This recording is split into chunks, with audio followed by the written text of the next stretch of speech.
Hello, my name is Marissa Chatham, and for my worship site report, I decided to do it on the Cathedral Guadalupe Church, located on 2215 Ross Avenue in Dallas, Texas, zip code 75201. I chose this church because a couple of weeks ago I was actually invited by a family friend of mine whose son was getting baptized at this church. So I was able to experience not only a baptism but also a service in this church, which was a really neat experience. And the church was nothing like my Baptist church. So I really enjoyed everything that I saw there.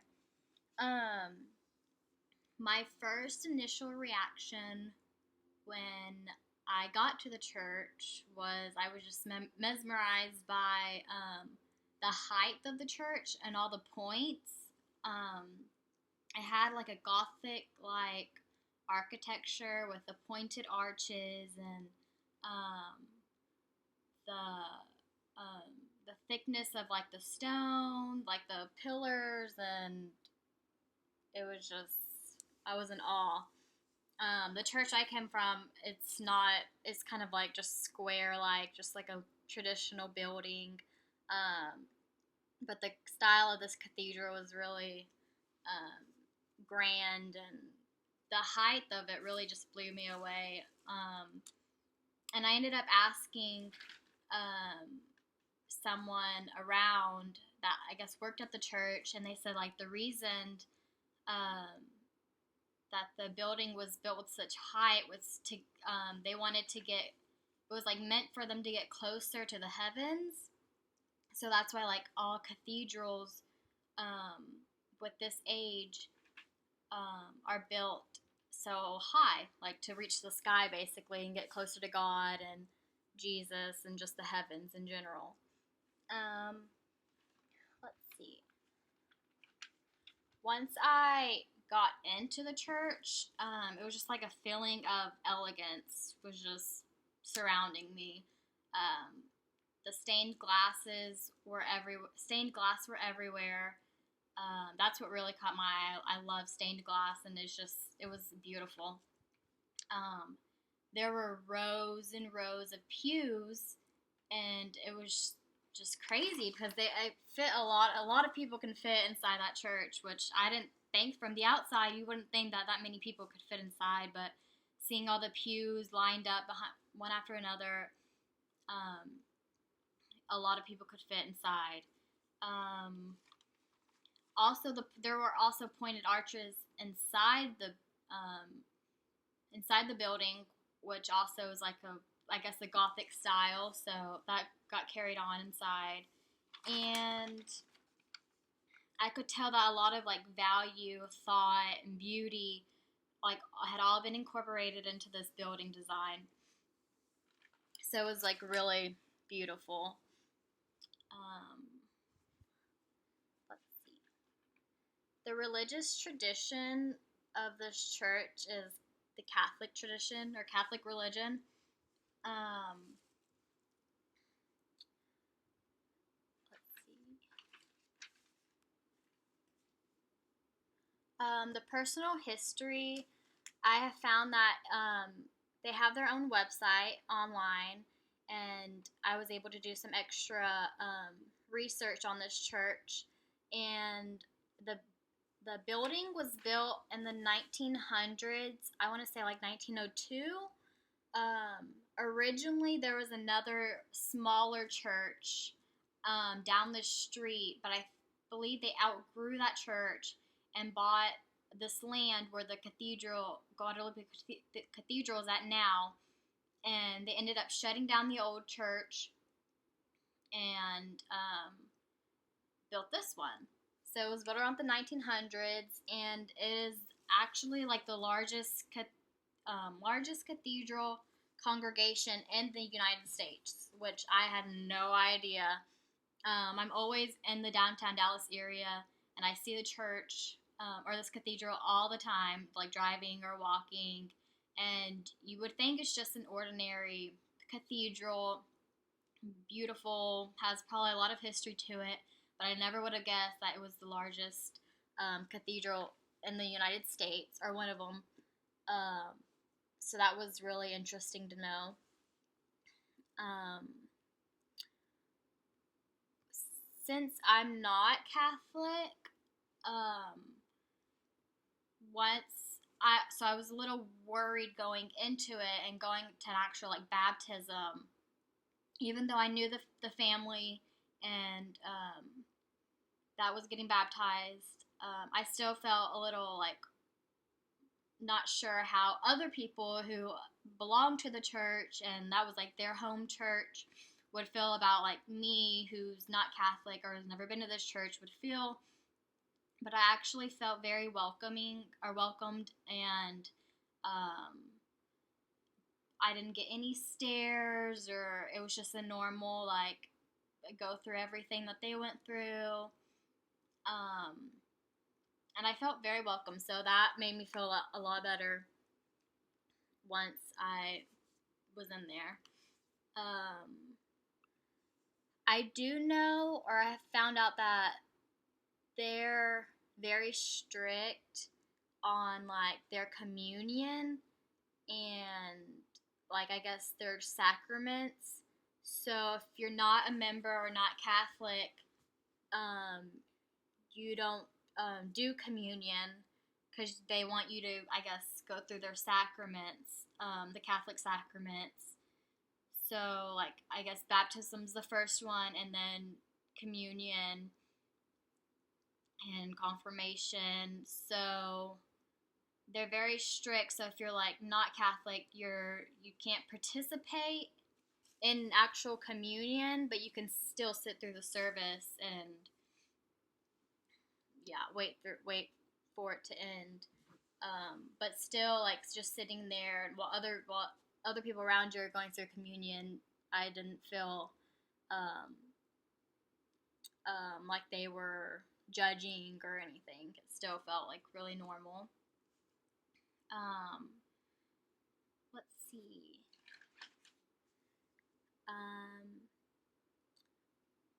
my worship experience.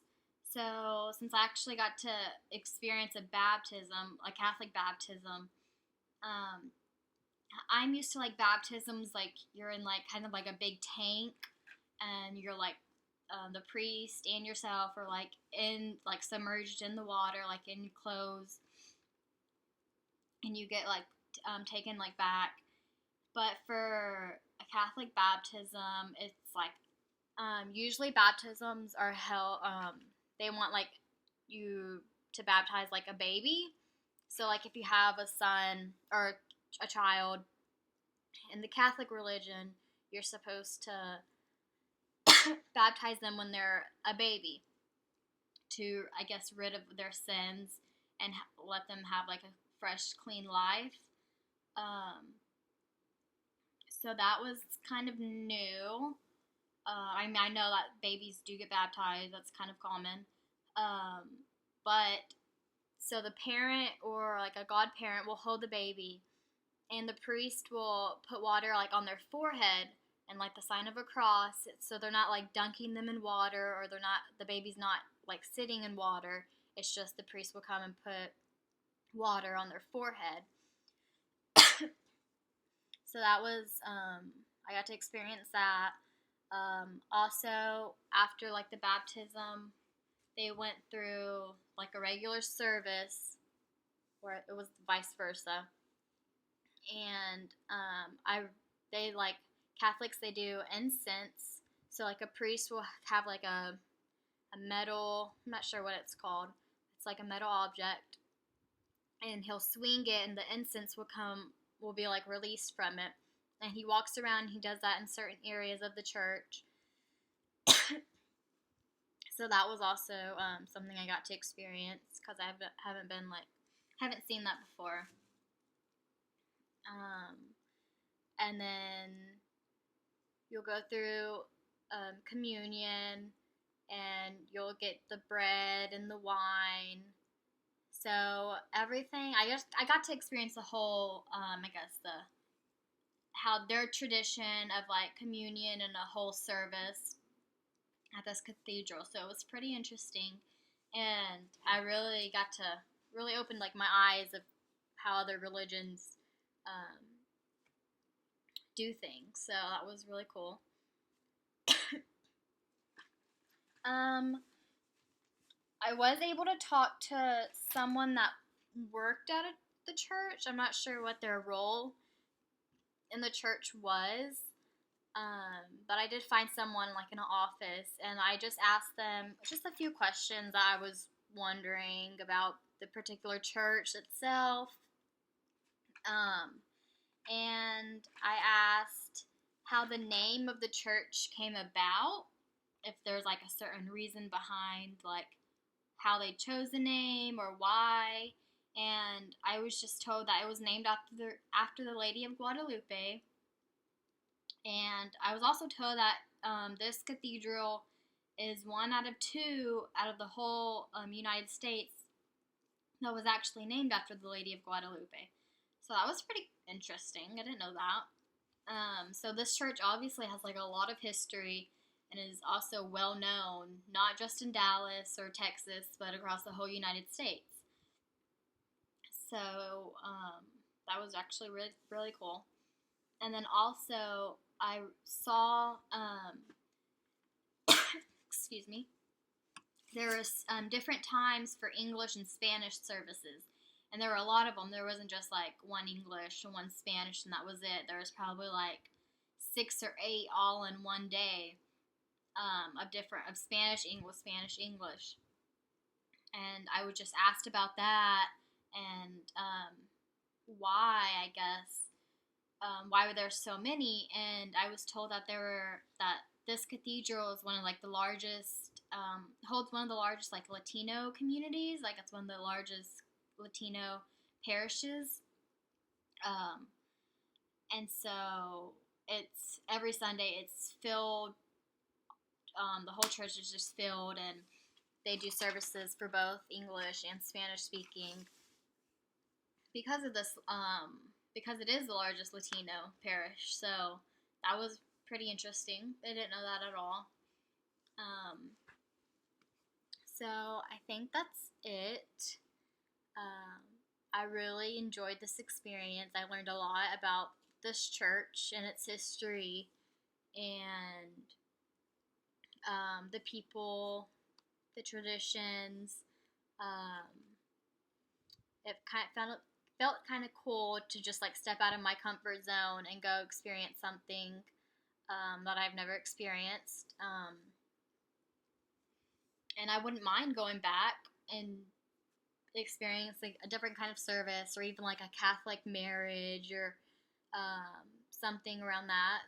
It was really cool, and I enjoyed it a lot. So I'm glad I was able to do this worship site report and take this class, because if it wasn't for this, I would have never gone to this cathedral or experienced any of the things I experienced. So I really enjoyed it, and thank you.